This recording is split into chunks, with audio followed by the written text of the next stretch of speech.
Hello and welcome to the Gooners podcast. Mike, we're back together.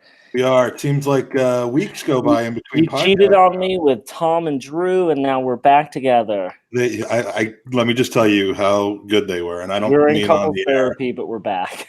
Yeah. We just because your ass couldn't fly to New York for a 2-hour engagement, I had to get some other people here. But I'm surprised you're not doing the show from your bathroom, actually.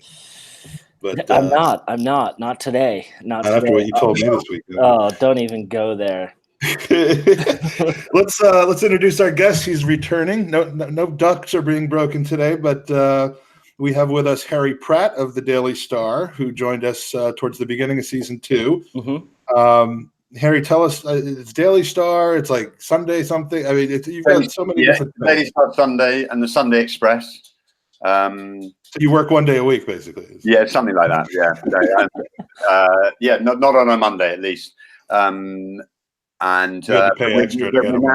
part of Reach PLC, which the Mirror Group, who bought the Express papers about 10 months ago now. So I also occasionally the Mirror readers have to check out my words too on the Sunday Mirror and the People. Excellent. So, we loved having you on the first time. So like Andy said before the pod, we have been waiting for an opportunity to have you back, and the opportunity presented itself, and we took it. And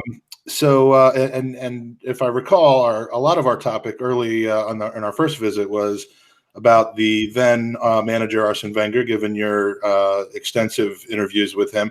Yeah. We won't be spending as much time talking about that today, but there may just be a quick nod to that and a question for you a little bit later on in the podcast. Yeah, he left just before. He didn't last quite as long as I'm still married. 22 years, and he did 21 3/4. So you got married in the Bruce Rioch era, then? Well, just literally, just about. God, you're going to test me now when I got married. No, I'm with you too. I got married in '97 when August '96. So just not just before him. I got married in 1997. And we lived in Highbury. We were in Highbury. That was our first house. See, so that's the symmetry there. Beautiful. Well, belated happy Easter to our listeners, and Andy, I want to wish you a happy Easter as well. And you can stop texting me asking me to apologize now, okay? I'm tired of it. The whole crucifixion thing. Look, it wasn't my fault. You can't blame my ancestors, or I would just be constantly DMing El Neni about what they did to my people. So, well, thank you for that, Mike, and apology not accepted. So since we last potted, we've had a run of matches, and we've seen us qualify for the semifinals of the Europa League. But let's go to Watford quick, because we haven't really talked it. I don't want to go too much into it. It was another pretty dire performance. I just want to ask you both one quick thing. Was Troy Deeney's elbow a red, or is Lucas just really short? Because I think on any other human, that would have probably been sternum and maybe not as vicious. But is it also kind of predicated by the fact that Harry, reached out almost to the press and said, "Hey, I'm going to go for it"? Do you think the referees read that in the press and then go, "Well, hold on a second, he is essentially headhunting here. He is looking to get in," and does that pull the card out a little quicker? Well, I mean, obviously they will be aware of comments. I mean, it'd be hard not to, because I think they got played time and time again over the, in the build-up. I think it was definitely a red card. I thought he definitely moved his arm in a different direction just as he ran by. Ball had gone. It was late. It was a late challenge, and people go, "Oh yeah, he's only 5'5" or 5'2" or whatever you want to say." But the fact is, whatever the height, his arm would have been the correct height for the head. I thought he definitely meant to do it. It wasn't the worst challenge, ever, but it was a red card. End of. Yeah, no, I agree. Mike, anything to add to the matter? Yeah, I mean, I think it was a red because the intent was there. I think it was probably a little soft. I was shocked to see it given so early in the match, even though that shouldn't matter. It often does. You you tell them that the way to beat them is you tell everybody in the world that the way to beat Arsenal is to rough them up early in the game so that they don't go in for challenges. And then you rough somebody up early in the game. The next, 2 games later, you should expect that to be something that the referees are looking for. So I clearly had no problem with it. I just wish that it had, allowed us to really take over the game from that point instead of, gutting out an undeserved win in my point. But can you name somebody as the man of the match if they only play like the last 30 minutes of the game or so? Because Mainsley in that second half, we call him Mainsley, Harry, but I'm sure you know who we're talking about. His one solitary play in that second half literally earned us 2 points that we wouldn't have otherwise had, which we promptly then lost yesterday because of one person, but we'll get to that. Yeah. I mean, to me, he's the man of the He's really come on in the last, 3 or 4 months, and I thought he was brilliant in Napoli as well. So. And you've written on him recently, which I will ask you about in just a moment. So let's go to Napoli quick, Mike, because I want to really get into the crux of yesterday. But we got the away win. I don't think it was ever truly under threat. Lacazette shored up the goal, which basically created an insurmountable task. But we have Valencia next. They're a feeder league team, so should be no problem. Valencia, as Kenny would say. But it's going to be a tough one, Mike. I mean, we're not at the races at the moment, and they're a good opposition, so it's going to be a pretty decent semifinal for us. Yeah, I literally fell asleep in the second half. I mean, we were at my mother's house preparing for our holiday, and we took a 2-hour break to watch the game, and by the second half, after Lacazette scored, which was spoiled because we were apparently a minute behind on our stream, and the internet blew up. So you got to love that when it's not on like broadcast television and you have to watch it on Bleacher Report Live. But yeah, I mean, it was refreshing to be able to just kind of sit back and take a nap. Yeah. You never felt in the second half that the game was ever going to be under threat, which is surprising. I mean, the one goal can take the team out of the tie knowing they have to score 4. But Napoli, where did that come from? 180 minutes and 3-0 scoreline. Did not see that coming. But Harry, there's only one thing worth talking about in this match, and it is a tremendous thing. Nacho Monreal has taken the reins from a certain Jason Punchin. And by all accounts, I couldn't love the guy anymore to begin with. But apparently the game was so comfortable in the second half that he strolled off the pitch for about 5 or 6 minutes to take a massive dump. Now, how I know the size of it, I'm not going to reveal my sources. But when we started doing this podcast, I made it clear I don't have any tactical noose. I also don't have my bell today, so I can't ring it. But I'm almost always wrong when I make predictions, but God damn it, I'm an expert at this. And Nacho is my hero. He's everything I aspire to be. He's an automatic Arsenal legend. Tell me how many times, Andy, that Aaron Ramsey took a dump in the middle of a game. I can't think or remember of any. And Harry, can you get Arsenal legend status if you don't? I mean, this is well, he's like, what have I signed up for? I'm a serious journalist. No. I mean, just one of those strange happenings, isn't it? In a sportsman's life, occasionally. I mean, everybody celebrated Jason Punchin when he did that. Yet people are criticizing Nacho for not taking the tie seriously. I mean, look, nature calls. Yeah, but you certainly can't stand on the pitch, can you? No, I mean, if he had done on the pitch, a red card would definitely follow. Brown card, something like that. If we make that written into the letter of the law that if you defecate on the field, it's an automatic red. Be another one of those rules that IFAB will have to look up. Yeah, between him and Jens Lehmann, we could probably lead the league in that. All right, so on a serious note, if we make the final, and jumping ahead a little bit, but Andy's already jumping ahead of the feeder league team. If we make the final, do you think this time, as opposed to in the group stage, Mkhitaryan will apply for the visa? He's not being denied entry into Baku. It's just that it's not necessarily wanted by anybody. But for the final, Harry, what do you think? What do you know? Well, I mean, I don't know. I doubt he'll have even. Well, I'm sure he's thought about it, but I would imagine they'll just wait until they know they're in it before even commenting or even having to, because not much point trying to make a decision about something that might, or might not. Well, they certainly shouldn't be publicizing it, but I mean, do you have to put those things in motion in a certain amount of time? I'm sure they're well aware of it.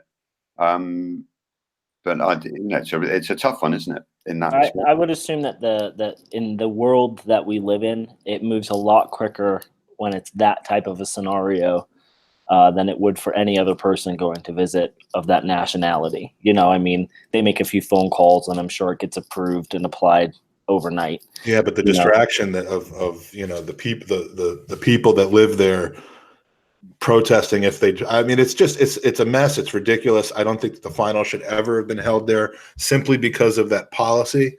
But now we're actually about 2 weeks away from staring down that hole, and it's going to be fascinating to see what happens. Probably a pretty unwelcome distraction. What's the capacity? Do you know what then for the stadium? Yeah. I think it's around 37 or 38 because I heard that the home and away allocations were about 18. Right. Okay. Taking a look now, but I don't know if I'll. Olympic Stadium, Baku is. Let's see. I was just thinking how many Chelsea and Arsenal fans. 68,700. Oh, shit. Okay. Got that one wrong. So let's jump into the match yesterday because it was an absolute shit show. And Mike, I'll go to you first, and then you can hand off to Harry. But we saw this starting 11 against Everton, and it was poor. I don't know why we're going with it again. The first 45 were equally as poor until we made substitutions. I don't know if he is rotating out of necessity for injury, but I personally feel, and as someone who's coached at a very low level, you play the best team that you have at the moment. And I think he could have went with a stronger starting 11. And if there were some niggling injuries, he could have said, hey, let's discuss it at halftime. But he got it wrong at Everton, and I think he got it wrong again yesterday. And I'm not saying he's a terrible manager. I love Unai, but I just feel like he should have learned from that Everton match that just wasn't the lineup to go with. There's a bunch of 12-year-old girls in Denver that are just absolutely horrified by your characterization of them being at a low level, but you've really let them down. I agree with everything you've said. For once, no. There's no greater supporter. I'm not saying I'm more of a supporter than anybody else, but you can't find anyone who's more excited about the way the team is heading and Unai Emery being in charge of it than I am. But he got it flat wrong yesterday. Again, we don't know. He made a comment to the effect of we're going to start people who are 100%. And by I guess association, you could assume that if we don't start you, it's because you're not 100%. It just stinks of underestimating Crystal Palace. It stank of underestimating Everton. I mean, we have a thin squad. The decrease in quality between our best starting 11 and a rotated squad is the thing we need to fix this summer. It's the clear Achilles heel of our team, and it just was the wrong way to set up, especially with what we saw against Everton. And you could write that off that was away from home, but you put the same people out there, you put a completely disconnected, discombobulated 11 out there, and you're going to see what we saw yesterday.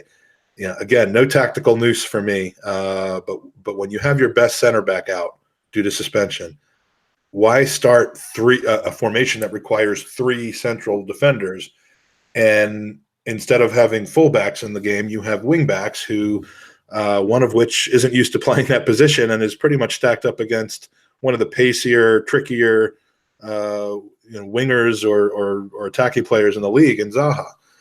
It just doesn't, and it wasn't that Mainsley wasn't available. He played 90 minutes in Napoli on Thursday, but he only played the second half or even part of the second half in the game in Watford. So a 20-year-old, 21-year-old should be pretty fresh to be able to play. Unless he was hurt, I don't get it. So why didn't Monreal start? In central back? There's just a whole litany of things, and it is hindsight, but Unless Monreal had a fissure from wiping too hard during the Napoli game, it was just I don't really see the reason why he wouldn't start. So, Harry, I don't want this to be a negative 20 minutes, but it was a pretty negative 90 minutes yesterday. What's your take on how we set up? Well, I mean, I think on the rotation fact, I mean, what was it? The 4th game in 11 days. So, and there's, people go over, quick flight to Napoli and back and things. But I mean, they had done a lot of travelling. I think Palace, of course, hadn't played for, I think they played 2 games in 2 weeks, which makes a big difference. I don't think he underestimated them from what he was saying before the game. I think he was actually maybe trying to warn the players not to underestimate Palace, especially, because I think everyone assumes now Arsenal win at home, they struggle away from home. That was probably the psyche he was trying to warn against. I felt from what he was saying, i.e. we need everyone at maximum. We can only play 100% fit players. We're going to rotate, etc. I think obviously with the results that had gone on, before in that top 4 race, and that's what makes it so frustrating. I'd have thought. Yeah. The way it's set up, I thought obviously, really bad idea to have the best Palace player against, a lad who was going to struggle. I thought that wasn't good, but I thought really defensively, the marking for the first goal was absolutely shocking. I mean, there wasn't any marking, was there? No, and what bothered me is that there were 2 moments in the match where El-Neni and Guendouzi both came forward with the ball, literally no movement. Ozil was out wide, and Lacazette and Aubameyang were statues. And I was thinking, when you have 2 defensively minded players getting forward with the ball, you've got to do something and get into channels for them both. And it just didn't seem to be working on the day. Iwobi is a weird one because it seems like you said with Maitland-Niles, he seemed fresh. The last couple of substitutions where he has been on the pitch, he's been very dynamic. He's been very forward thinking. He's been pressuring. It's just a weird one that he didn't somehow get slotted into that tactic. And again, maybe we're nervous about the back, and so we're building defensively first. But we're at home; we should be taking it to a team like Palace. I want to give a quick shout out to Leno, Mike. That first half double save was absolutely incredible. And for a player who a lot of people were nervous about coming into the season, I think he's done enough to prove why he's pushed Czech out of the goal. And I think he's done enough for us to look at him and go, we have a very, very close to world-class keeper who's going to keep us in matches as long as we don't make too many mistakes in front of him, because that was sublime, absolutely sublime. Might be save of the season for me. Well, I don't think you can top the double save in the derby a couple weeks ago, but a few weeks back. But he is amazing, and I say it every single week, and I'm happy to continue to say it every single week. The less time he has to think about it, the better he is, and there are very few people who can protect your goal with that kind of instinct. Yeah, I mean, given the sort of the assaults it's under a lot as well with that defence and the changing of the personnel in front of him. Absolutely, that makes it actually even more exceptional for a keeper of that, of relative inexperience, because he is, he looks commanding, and I think, and he looks like he knows what's happening in front of him, which is a good effort at times, as I say, with some of those defenders. So well impressive. Man of the match in a game where we give up 3 goals again. Yeah. I gotta say, before we get into the elephant in the room, a couple things I wanted to go back to. Speaking of Mainsley, Harry, you wrote an article in advance of the game about Unai Emery's comments regarding Maitland-Niles, aka Mainsley, that he had high expectations. He wanted him to do more. How do you do more when you're a 21-year-old who's played 135 minutes over 8 days, not really overly taxing, and then you don't start him and you bring him on, you start. Yeah, I think he was talking. He was obviously talking across the whole season. And it was in relation to questions about the whole academy and younger players coming through, etc. Which he seems fairly positive about, but it was very much in relation to, can you afford to play young players in this sort of in such important games. That's right. But I thought, the fact is, the Arsenal fans for a while were rather critical of him, I thought, before Christmas, for such a young player to be, in a difficult situation, in a new team, with etc. But I think he seems to handle it very well, and I'm impressed, especially when you think he's got Unai Emery sometimes telling him what to do about a yard away when he's trying to do it, because some of those, sometimes I think Unai's going to bloody pass the ball himself. It is like, what the hell are you doing? Leave these guys to play the game, because then it gets so intense on that touchline. So I think it's not easy as well as a young player to sort of come through in that respect. As I say, a difficult season, transitional for the whole squad. I think he's been excellent, and he's another great young England player by the looks of it. It's kind of funny how we've seen almost every young player that's come through and established themselves in the first team has started strong, struggled, and then has either failed to recapture their strength, or they have done so over time and continued play. I mean, we've got Iwobi had a situation like that. Rob Holding had a situation like that. Bellerin had a situation like that, although injury had a lot to do with it. Maitland-Niles, same thing, and now I think we're seeing it from Guendouzi. It is hard at that age with that level of experience to crack into the first team and just be being constant. That's the one thing that you don't get from 18, 19-year-olds, is that, very rarely where they're consistent week in and week out. I mean, it's just not, you can't expect that from players that young.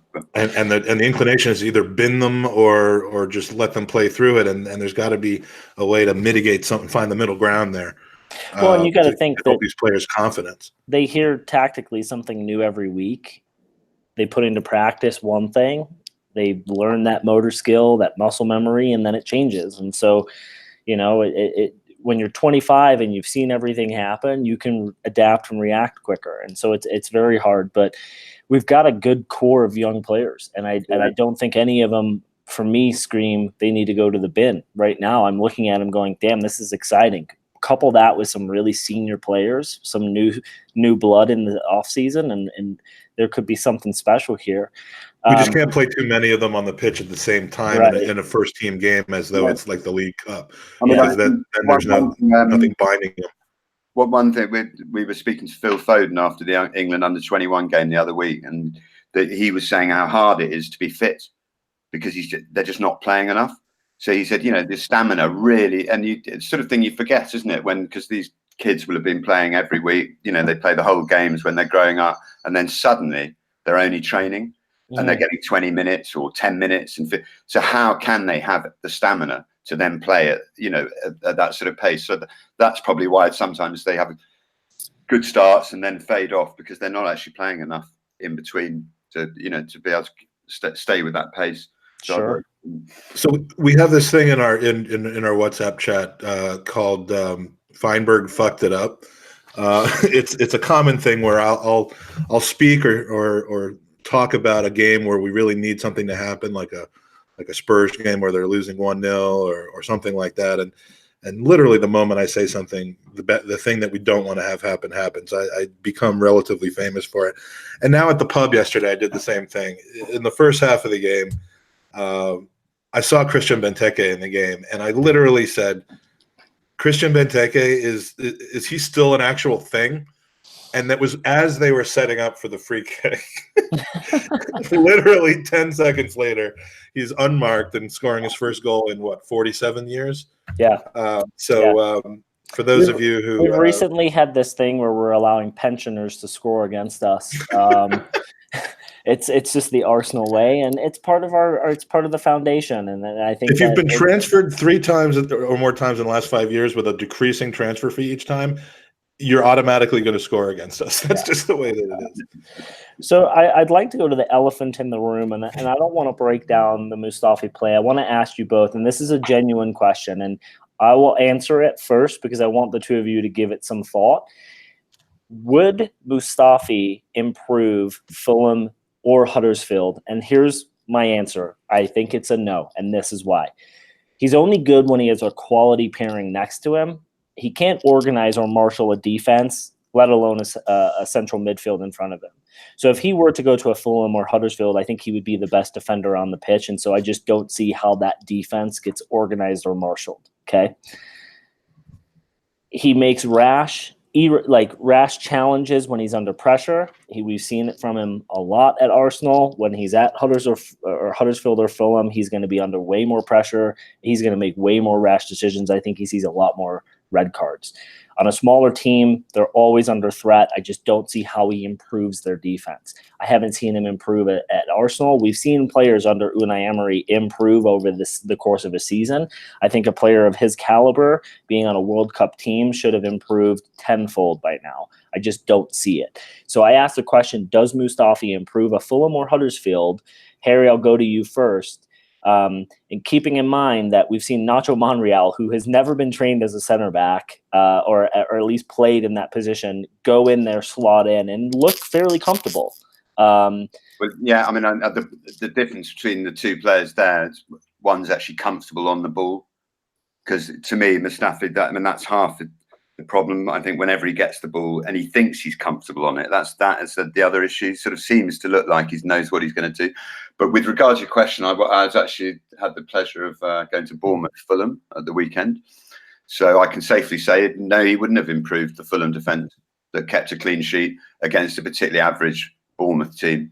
I'm not sure he'd improved the Bournemouth defence either. Yeah, I mean, really, it's actually frightening how his level has dipped the longer he's been in the team this season. As you say, you would think over time he would understand, even the flaws in the system that Unai's using. I mean, he with his experience and just should be able to read a game better. I think he puts other players in trouble as well with his passing. Yeah, and I think that's really got away with it this season. Arsenal having him play. I think he's made more starts in the Premier League than anyone else this season. I think I read in the programme, or we had done up until last week, and it's quite frightening to think, in a defence like that, that he has been the mainstay. So I think it's actually amazing that Arsenal are in the top 4 race with him in the defence. Now, Harry, I know you cover Arsenal quite a bit, but if I remember correctly, you are not like a tried and true Arsenal supporter. No, with more through the kids, right. And being in Highbury, and in that, yeah. So that's not sour grapes and frustration talking. That's a journalist who covers the team. Yeah, no, definitely not. Definitely, and also, of course, you also have 2 eyes. I'm seeing. I've noticed, but I don't think it's sort of shame. He seems like he's got the right commitment and the right character that would is required. I mean, but it just doesn't seem to. I think the reading of the game is really, really poor. And that, of course, when you've got other players around you who may be younger or new personnel, and if you're not reading the game, then it's impossible for them to cover for you as well. And I think he creates problems for that defence when he. And I hate to say this because I think it alienates some of our listeners, but the younger listeners look at statistics and go, but his statistics speak volumes. He's very positive with the play and blah, blah, blah. And as Harry said, statistics are great, but you need to be able to read the game. You need to be able to identify holes and look at where they are and be able to fill them quickly. And, Koscielny has made some mistakes. That's always been your best quality. But, with Koscielny, who can make mistakes, for the most part, he makes up by filling in those holes quickly, by ascertaining the situation very, very on point and fixing that. And as you said with Nacho, very comfortable on the ball. And that's what you need, especially in a top 4 team. I mean, look at what happened in that Man City Tottenham match. Laporte has 2 bad touches and they capitalize. And if he's not in the game, if he doesn't have those 2 Mustafi moments, they probably win that and they're in the semifinal of the Champions League. So just for me, I don't see how he can be an Arsenal player next season because there's nothing that Mike, to me, is pinpointed or identified that says he is ready to be on this team again. There's nothing there. I think we need to ship him off. It's over. And he may just make Sutton United's defense better, maybe Bradford City. Look, I mean, I don't want to there's a lot of people literally threatening his family. I don't know about threatening, but I mean, there's a whole level of abuse that is just sick. It's ridiculous and sick. We're gonna slam him on this podcast for his play yesterday and say he's not good enough for Arsenal, but you don't have to, he's not a bad human being. And that's the strange thing. He seems really committed to the cause. He seems like it's not like you could ever say, oh, he's just not bothering or he's not trying. I mean, perhaps he's trying too hard at times as well. But he seems to create problems for himself and for the defense when I watch him. That which obviously it's just not working. Maybe he goes back to Spain or plays in Germany at St. Pauli or something. And as for abusing and sending messages online, I mean, just Jesus. It's terrible. No way, because it's really boring. I think Spain is probably a better suited league for him, speed wise and physicality. And I just it pains me to say this, Mike, but would we be better off with a Gabriel on our team than a Mustafi? Oh, you can look back and say that. I mean, I don't know. You loved Gabriel. I just loved his passion, and I think under Unai he would have grown way more. I don't dispute that at all. I think he certainly would have. I mean, he had a lot of injuries. I mean, which, let's face it, is the big problem really this season, isn't it? With the injuries at the back, you would like to think it would have been by now Koscielny and Holding just marshalling the defense beautifully, So what Koscielny's been able to do since he came back, I never saw that coming. But I mean, if he had broken down or really just shown that he, his comeback was in vain and just he couldn't reach that level, which is what I expected to see, and Socrates kept missing games due to injuries and suspensions, we'd be in a lot deeper of a hole than we are right now. But the stat yesterday I tweeted out, and a lot of people told me it was wrong, but I believe it. In the Premier League, we've conceded 43 goals so far this season in 34 games. And of those goals, Mustafi has been directly responsible for 87 of them. It's insane. The math works. The math, right? I mean, to me, again, stats don't tell you everything, but you have to kind of feel the situation. I missed that one. You have to say it again. What was it? Out of the 43 goals that we've given up in the Premier League, Mustafi's been responsible for 87 of them. Right. So speaking of maths, we have not capitalized on teams around us dropping points. And at this stage of the season, when you have Chelsea, Spurs, and United all dropping points, we're staying in the pack and we're dropping them with them. Mike, it's unlucky, but holy shit, like this is the moment we could have secured top four. I mean, we could have put it out of distance with that Everton in this match. If that was 6 points, we're guaranteed Champions League next season. Not exactly, but we could have certainly made the expected. It would have been very hard. Like at Wolves, where you might expect to drop 2. It would have made that not be a killer. Now, dropping points in those games is going to kill us. And it sucks. I mean, we always seem to do that when we have the last game of the week, or I guess Chelsea's the last game of the week, but they're one game ahead of us. When we have the last game of the week and everything goes our way, how often do we win that game? Almost never. No, and that almost could be psychological on the players. I don't know. It's bizarre. Yeah, I mean, Judges had sent a tweet out saying that, or excuse me, a text to our group just saying that he didn't believe that Unai got the team ready. He's not a motivator. And I tend to disagree with that, considering he led Sevilla to 3 European finals and won all 3 with a smaller squad. He can probably motivate. I don't think this is his. I mean, obviously, this isn't his squad, and there's a lot of time left. If you would have said to every Arsenal supporter at the beginning of the season, hey, by match week 34, you're going to be in a semifinal of a European trophy and in the hunt for Champions League, you would have bitten your hand off to take that.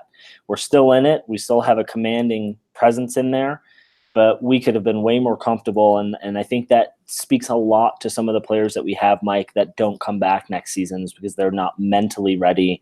Not that the manager hasn't got them there, but again, I hate to use him as the scapegoat, but Mustafi having a World Cup trophy should go into these matches with a cooler head than what he does. Now, does he give us some insight on Valencia, considering that he played there, or he doesn't remember that time? Back when he was good. Karen Russell in the chat has just told me that apparently some media outlets are indicating that our price tag for Mustafi this season is £30 million.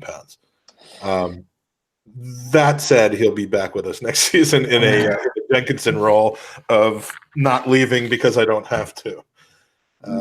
Jesus. I see him as the type of player who wants to play. So I'm hoping that, I think he could do business in Italy or Spain for a team. I really do. Well, we'll see if any team in Italy or Spain wants to do business with us. But do you see the video from before the game where they're all posing and being silly and Lacazette's shoving him out of the frame of the picture? Yeah. That was posted in Out of Context Arsenal. That's a Twitter account. That's a funny account. And I'm like, there's nothing out of context about that. No, that's actually a funny account. Appropriate. So speaking of the chat, just wanted to give a quick shout out. There's some people watching us, including the lovely Becca Rhodes, who likes my beard. If you remember, around this time last year, the beard went all the way into June because it is a hockey playoff beard. So hopefully I will be looking like ZZ Top in a couple of months. Matt Walker's in the chat. Ryan Cost. We have the ACH8 MD. So we may have a doctor in the chat listening to our podcast, which and he talks about the health status of the players, ironically enough. Again, Matt Walker's in there. I think I mentioned him. Chig is in the chat. Bulgarian What up, Gooner. Chig? Just got added to the Gooner Talk. Welcome. That's right. Oh, is that official? Yeah, it's official. Wow. Get up to date. We signed him. Ryan Cost, shout out to my fellow Avalanche fans. We are still playoff hockey too. This is my beard. I've been growing for 3 weeks. This is only tangentially related to Arsenal, but congratulations that the Josh Kroenke owned Avalanche have made it to the second round, the final hottest team in the league right now, Mike. That would really lift the mood in North London. Yes, it absolutely will. They'll start wondering why instead of Nathan McKinnon, why Nathan McKinnon doesn't play for Arsenal at this point. Second round's all right. I mean, it's not like being the Stanley Cup for the youngest team in the NHL, we're pretty happy. And keep in mind, Mikko Rantanen's a diehard Gooner. Average age of that team is 8. Yes, it really is. But so if you want to ask questions about the Stanley Cup, after we're done with the pod, you can text me and I'll let you know how. Appreciate it. So let's move on to our general talking points, Mike. Yes, we got to do it. We got to do it. Now I know this is a question more for the heart of the true born and bred Arsenal supporter. But Harry, the rivalry, of course, between us and Spurs. But I will go to Andy first. Are you worried about the possibility? I'm not saying do you think they can or not, but are you worried and put off by the fact that they might win the Champions League if they get lucky? On the second hand, there was a debate. Our friend Jack Stevenson, posted a pretty controversial tweet where he said he really didn't care if they won the league and if it was won the Champions League, and if it was when he basically said they can win the Champions League if it means that we finish top 4.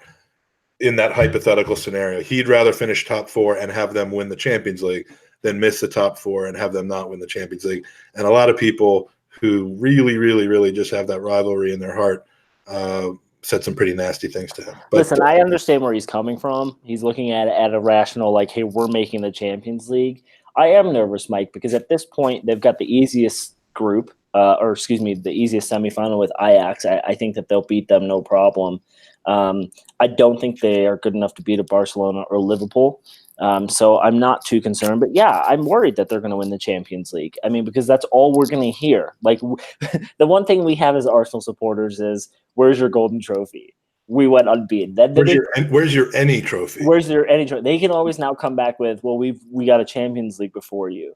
You know what? I would love it, Mike, if they could hurdle their way through to the final and then get just smashed by Liverpool and or Barcelona on the big stage with everyone watching.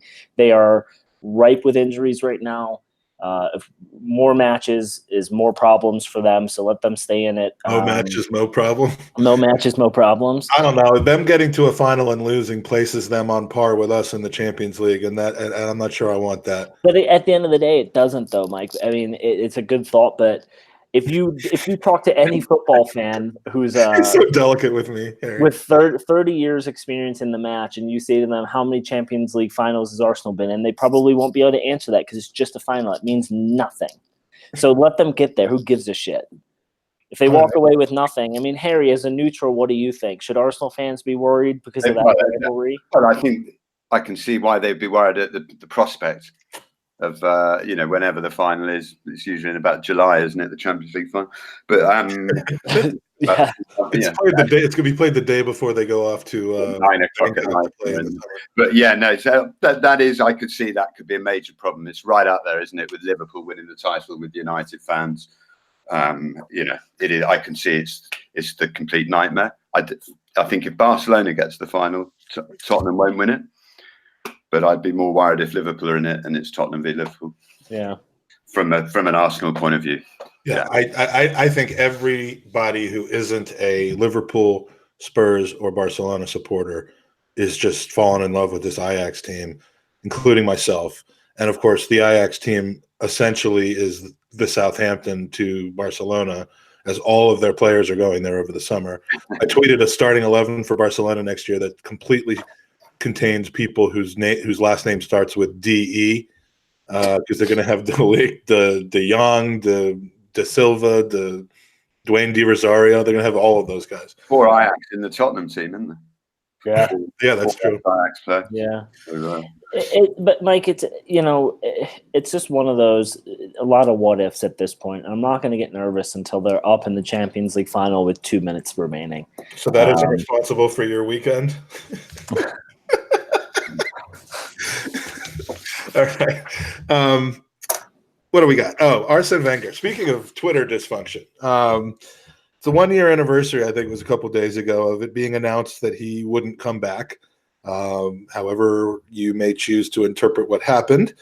Maybe you can shed some light on what you may or may not know, Harry. But, the reaction of Twitter on Saturday was just the very definition why even Arsenal winning the quadruple 5 times in a row will never heal and unify this fan base, because there will always be something where you say, well, be careful what you wish for, look what happened, whatever. By the way, he's still not coaching, which is interesting. I heard he delayed his return to coaching because of his book deal. Players whose mom I met with one time. But it's the famous story about, he's met with Ibra's mom, Mbappe's mom, everybody's mom, but never signed the players. But anyway, on a serious note, Harry, you've spoken to Arsene quite a bit over his career. Have you spoken to him since he's left? No. Did you lose your number, or did you lose his? No, I saw him on his last day. I haven't spoken to him. In fact, I don't think really anyone's really heard from him apart from those TV. When he's doing his TV, do they? But in that respect, he's not like a Mourinho, where he has to be talking within a week and criticising whatever. So I think he's done well to just stay out of the whole Arsenal situation and let them get on with it. So. Is that not him knocking on your door? Sorry, that was me. No, someone else is knocking. Arsene. Not me. Mike, we live in a world and we joke about it, but there has to be negativity. If Arsenal was amazing and we were winning every match, people don't have as many Twitter followers. I mean, it's unheard of the amount of shit that Ozil gets, but people don't want to bring up Mustafi because Mustafi's not, he doesn't bring you clicks. He doesn't bring you followers. He doesn't bring you drama. No, what brings you clicks when you talk about Mustafi is when you're a fella and you support him irrationally. Irrational start going following, off right. with that kind of narrative, and that gets, you have to take the contrarian view, and that's gonna wind up the maximum number of people. But you know what? At the end of the day, which is why we're not very successful on Twitter and stuff. Because we're. But I mean, maybe Harry can speak more to this. But at the end of the day, 5 years ago, I think a lot of Arsenal fans would have said, hey, after that FA Cup against Wigan, Arsenal should have walked away. We don't know at a board level if we could have grabbed Pep Guardiola. You know, he likes to have a big transfer kitty so he can bring in his own team. That may have not been an option for us. There's a lot of behind the scenes that people don't think about. They think, well, Pep plays our style of football. We had those style of players. He would want to come to Arsenal. That's not how it works. The whole package, you know, you can offer all the money in the world to a manager to coach, but you got to give him a transfer kitty too, and we've never had that.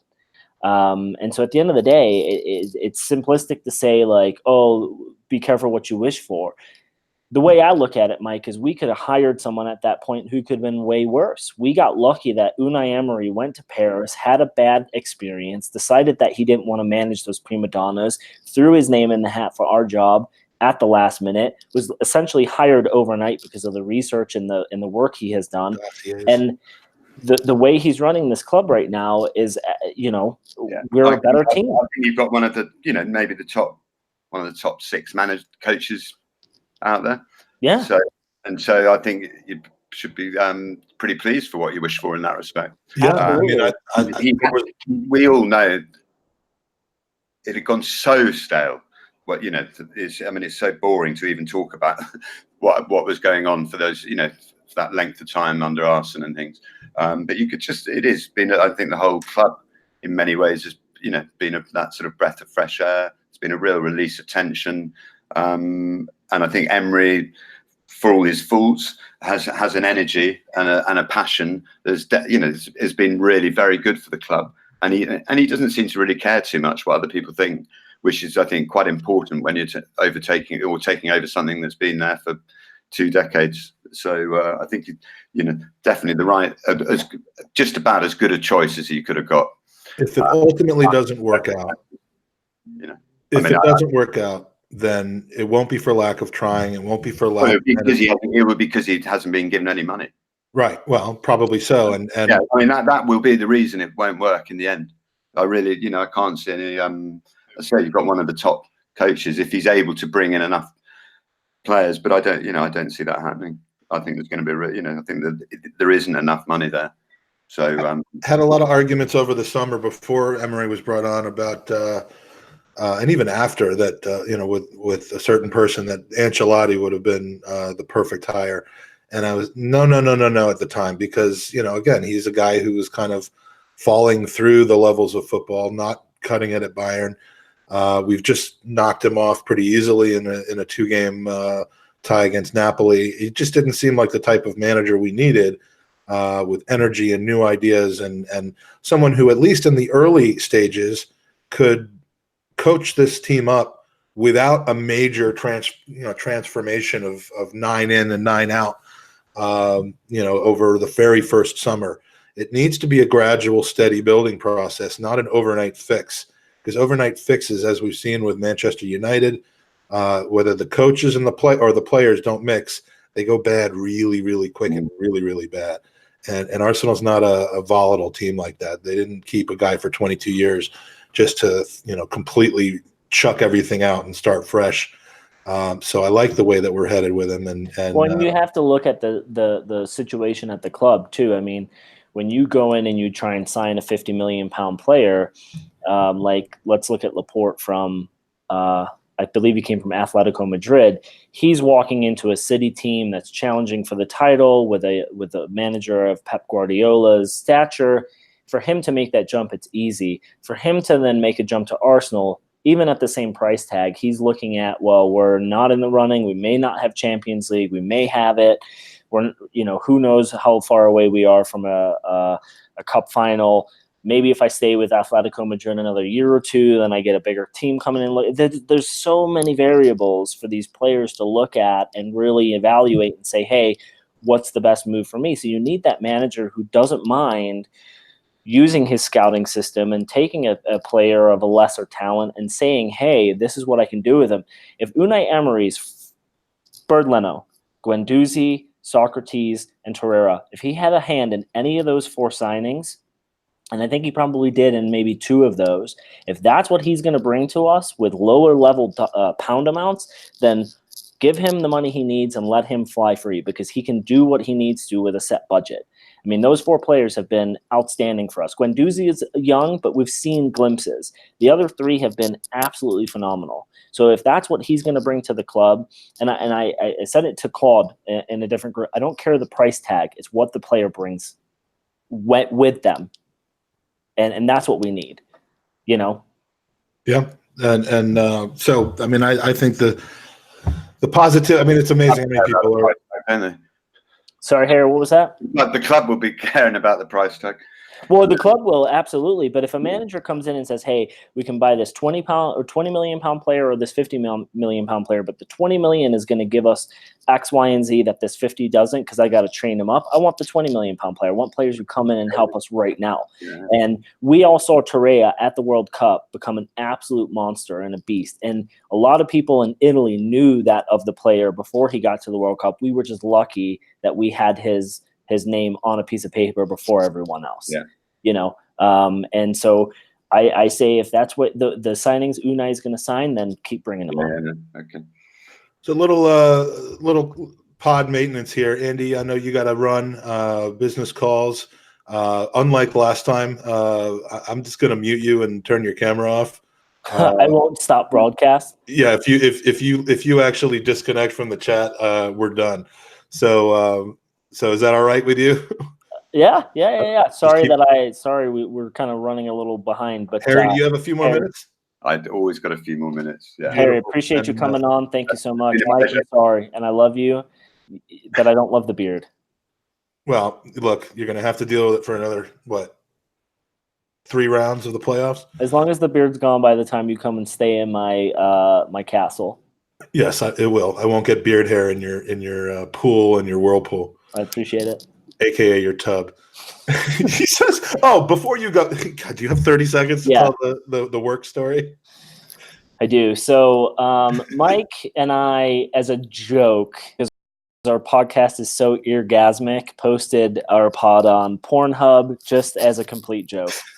Not involving you, Harry, but no. It's pods where it's just me and Mike on it, none of our guests. And I get a text last week, and it's from one of my business partners who's out of Manchester. I've never met Paul before, but he sends me a picture and he goes, "Hey man, just making sure you know that you're on Pornhub." and I'm like, "Why are you searching Pornhub, Paul?" You know, we just get into a little banter, and he's like, "Why are you searching for Gooners on Pornhub?" Right, because he's a Leeds United supporter. So we're having a conversation, and he's like, "Well, yeah, long story short." So then I go into my boss's office and I show him the text, and his same response: "Why is Paul on Pornhub?" Right? And then it just becomes this big thing in my office now that there's Andy anal play on Pornhub. That's a great office. Yeah, so that's the word right now on the street in my office of 8 people. Who knew that our reach on Pornhub was our reach around, or as it were, on Pornhub was so wide? Yeah. But yeah, we want to be on every single media. If you're on Pornhub searching for man-on-man action, Mike and I will pop up at some point. Yeah. on the Arsenal. Yeah. Exactly. Yeah, we'd probably search for arse, and then we do come up. And maybe that's how we found us. Yeah. All right, that's enough from you, Andy. See you guys. All right. Well, let's get into some user questions here. We have a few from the chat, and we will go through those first. From Ian, and this is an interesting one from Ian Rendell, especially because we have you on, Harry. But speaking of Wenger, if you could ask him one question he had to answer truthfully, what would it be? Now, you've asked him many questions, and while he didn't have to answer them truthfully, I'm going to assume you persuaded him to answer most of them truthfully. But if you could ask him one now in the year since or in the 9 months or so since you've spoken to him, what would it be? Or answer the question however you want. Did he regret allowing David Dein, or the David Dein exit, to happen under his watch? Did he regret how it all transpired? It's interesting. And you never asked him that? Well, I mean, we did, but he just always used to say, "Oh, it was between him and the club." You know. So you asked him that, but you would have forced him to answer it truthfully. Yeah, and just why it went, why that bit went wrong when it did. Does he regret that? Okay, that's a good one. Or does he regret not leaving? Back in 2000 and whenever it was, 12. Sure. Yeah. But again, he would. But no, I don't think I've really got anything left to ask him anymore. I think probably just asked him everything we needed to over the. You left everything on the table. Well, you do after many years, every Friday morning, asking the same questions. I would probably ask him, and I'm not even kidding. I would ask him literally what happened at the end of the meeting with the Mbappe family. I mean, not just because I'm curious about that one, but like, how do you what happens when you go on a recruiting visit like that? I mean, in the U.S. with collegiate athletics, you have this all the time. You have college basketball and football coaches whose job is as much to visit and families and convince them to come to your school as it is to actually coach the team on the field. So it's interesting to hear when a guy like Arsene Wenger actually visits a family of a then 17-year-old and goes to their home and has a meal or a coffee or whatever it is with them, and you leave and the signing doesn't occur. Like, what transpires in that meeting, and how does it end up that you don't sign him? Or is it competition with other people who are doing the same thing, or a difference of philosophy or finances, or what? I mean, how does that work? And did you ever? I mean, do you have any insight on that, Harry? I mean, because famously it was told that he'd have walked out of there knowing that he wasn't going to sign him. So, because he would have known that he wouldn't have been able to compete with the money or the ambition or whatever. But presumably this is in the stage prior. I mean, I guess he was with Monaco at the time, or possibly not even yet with Monaco. But I mean, to me, you go there and I would imagine he would have been able to tell that he wasn't going to be coming to England, because I'm sure that was really it. To me, if you go to the home, you have to leave with the child. I mean, you physically have to put him you have to put him in a bag and leave with him. I mean, because otherwise, we end up with Ibra and all these guys, Ronaldo, who have careers elsewhere and would never come to Arsenal. So, I mean, yes, I'm a proponent of kidnapping of 17-year-old. That would come back to, really the transfer policy went downhill after Dean left, didn't it? I mean, it's that sort of clear, really. That the signings that didn't come in that would have come in if he had been still around. And I know it's a bit boring to keep hearing about it, but if you really do look at the whole 20 years, it did dramatically change when he was no longer there. Whether that was because Arsene thought he could do it all on his own, whether for whatever reason, it didn't work nearly so well afterwards. I agree. That's why so many people wish he would come back, but there's a lot more to it than that, obviously. Question from Karen Russell. Do you think that our 22-game unbeaten run has saved our skin? And if that hadn't happened, where would we be in the league right now? I mean, we wouldn't be as high in the league, assuming that not having a 22-game unbeaten run didn't directly correspond to us winning other games. And another 10, mightn't you? So, it doesn't really ever work. I think what it did do was maybe it allowed time for Emery to settle in. It gave him a bit of space and a bit of time, didn't it? It bought him some time, which was very important. Yeah, so, absolutely. From Mike Hernandez, if I remember correctly, he says Czech started as our league keeper and Leno our cup keeper, and Czech got injured, which I think was against Watford at the end of September. Do you believe? And Leno came in and took the spot over permanently. Do you believe sooner or later Unai would have dropped Czech for Leno in the league? Yes. Okay. And secondly, I guess another question from Avraham in Tel Aviv. Do you want a longer answer? No. What did you say? You want a longer answer there? No. I mean, I actually I would agree with you. Yeah. And the question, I mean, it happened as a result of injury, but I mean, we didn't bring him here to, I think, be an apprentice for the entire season. This wasn't a Chesney Buffon situation. And I think it would have happened eventually. Yeah. Will Emery replace Czech with Leno for the final 3 games in the Europa League? or is he going to stick with the distinction between league and cup? Oh, that's a tricky one. I think he'll stick with it in the semi-final. I don't know what he'll do for the final. I mean, if you do it in the semi-final, can you really make that? I mean, because then that becomes such a big talking point. Let's face it, many have made that choice and changed it for a final, haven't they?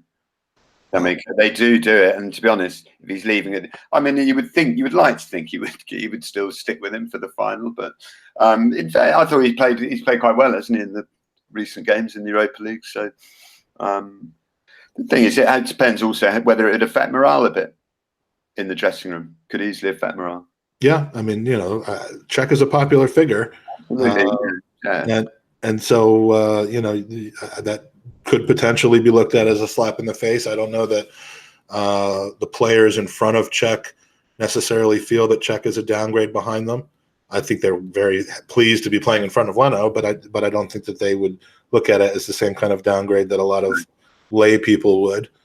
I mean, he's good in the respect, Emery. He does. I think now he.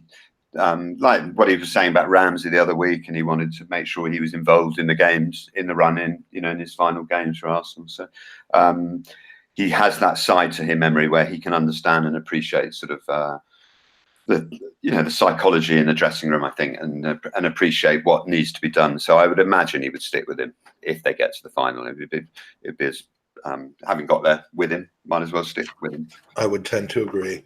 So. Thanks to the chat. We're gonna hold it off there. Thank you, Karen, Archie, showing up late on and calling for Kroenke's head. Don't think you're gonna have much success there, no matter what kind of boycott you recommend or organize. Becca stuck with us through the whole podcast. Thank you for that. Karen Russell, Matt Walker, everybody else in the chat that I haven't mentioned, Ian Rendell. Kerry McCollum, whose brother is I think I can say this, he's scum. I never met the guy, but he's got a sibling situation with Tottenham, and I don't know how he deals with that at family situations like yesterday. But I want to thank you, not just the ones in the chat, but everybody, all our listeners, users, all of Tom Canton's fans. Our families, friends, everyone who voted for us in the Football Blogging Awards for the best international content creators. The voting is now closed, so you don't have to hear me soliciting and begging and whining for votes anymore. And we won't know the results for a few weeks, but win, lose, or draw, we can't thank you enough for taking the time. I wasn't a special guest to boost your votes. We considered that, and Andy, because he's not here to defend himself, he shot it down. He's like, Leave it. Harry who? And I'm like, it's Harry. We got to get him on. I wish all the Gooners a very happy end of the season. May it be a good 5 weeks, 6 weeks, or whatever it's going to be. Thank you, Harry. We've enjoyed having you on yet again. Hope you'll join us maybe next season when we won't be happy with anything other than a quadruple. Absolutely. Starting with the International Champions Cup in the summer, But yeah, the team's coming over. They're spending time in both Andy and my city, as well as LA and Charlotte. Awesome. Gooners here in the US are looking forward to it. Don't suppose you're going to be nominated to come over and cover it? Well, stranger things have happened. Well, I would make a book. You never know, and you will know because I'll be letting you know. Yes, please do, because there are plenty. It's time. I haven't been to America for a while, so it's time to come. And when I was over in October, we missed each other by about 10 minutes, I think. Over the course of a month. Yes, but there was one particular evening where we were at the Bank of Friendship where over a month, wasn't it? Exactly. So we'll have to consummate that sometime soon. Thanks for joining us, Harry. Where can we find you on Twitter, and where can we look at your wonderful articles? Twitter at G Harry Pratt, and just in all the Daily Star Sunday, Sunday Express, Sunday Mirror, and the People. Beautiful. Well, everybody give him a follow. Check out his stuff, and we will be joining you after. I guess it'll probably be to cover both Wolves and what do we play? Brighton the following week, or I don't even know anymore. Right. But hopefully it'll work out. Valencia. Yes, May 2nd, actually. So we'll be back next week. And in the meantime, come on, you Gooners.